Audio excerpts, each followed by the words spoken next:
She was a light and wanton maid, not one whom fickle love betrayed, for indolence was her undoer. Fair, frivolous, and very poor, she scorned the thought of toil in youth, and chose the path that leads from truth. More women fall from want of gold than love leads wrong, if truth were told. More women sin for gay attire than sin through passion's blinding fire. Her God was gold, and gold she saw, proved mightier than the sternest law, with judge and jury, priest and king, so made herself an offering at Mammon's shrine, and lived for power, and ease, and pleasures of the hour. Who looks beneath life's outer crust is satisfied that God is just. Who looks not under but about finds much to make him sad without.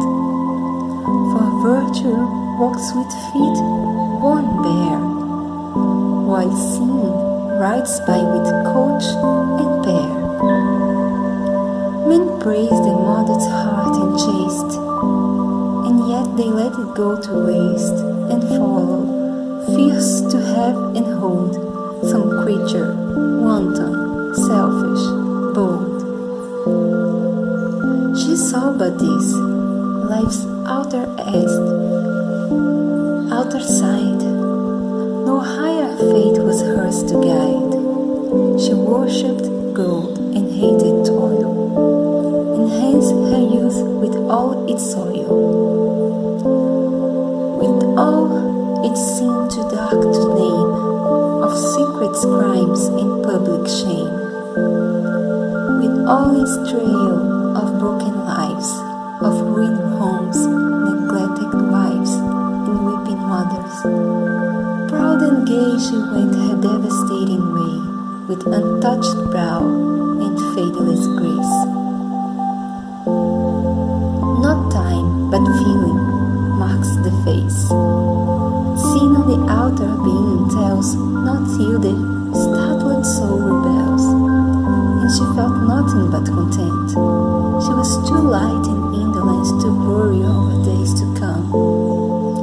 This little earth held all life's sun, she thought, and to be young and fair, well clothed, well fled, was all her care. With beating eyes and lifted hair, she gazed on those who toil for bread, and laughed to scorn the talk she heard of punishment for those who err, and virtue's certain recompense. She seemed devoid of moral sense, an ignorant thing whose appetites bound her horizon of delights.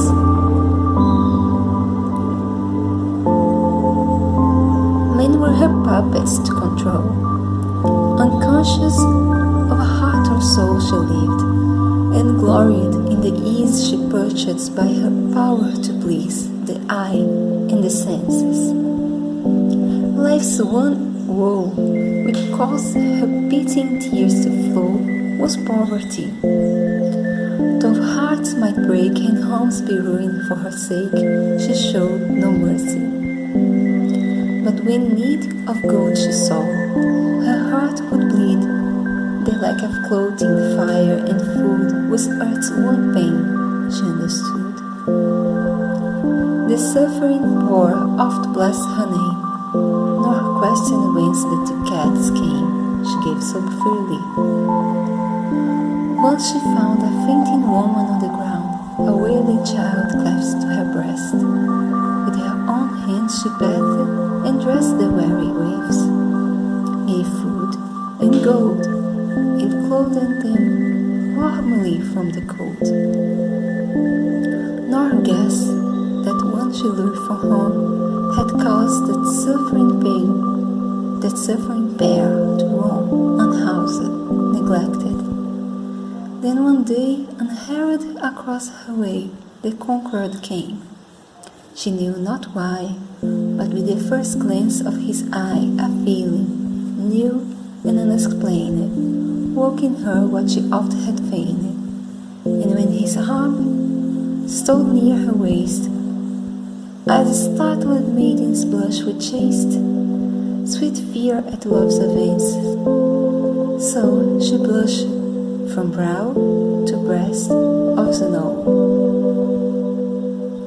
Strange new emotions fraught with joy and pain commingled made her coy, but when he would have clasped her neck with gems that might a queen bedecked and offered gold, her lips grew white with sudden anger at the sight of what had been her God for years. She flung them from her. Then such tears as only spring from love's despair welled from her eyes. So, lady fair, my gifts are scorned, quoth he, and laughed. Like Cleopatra you have quaffed such lordly peers and draughts of wine. You spurn poor simple gems like mine. Well, well, fair queen, I will bring to you a richer gift next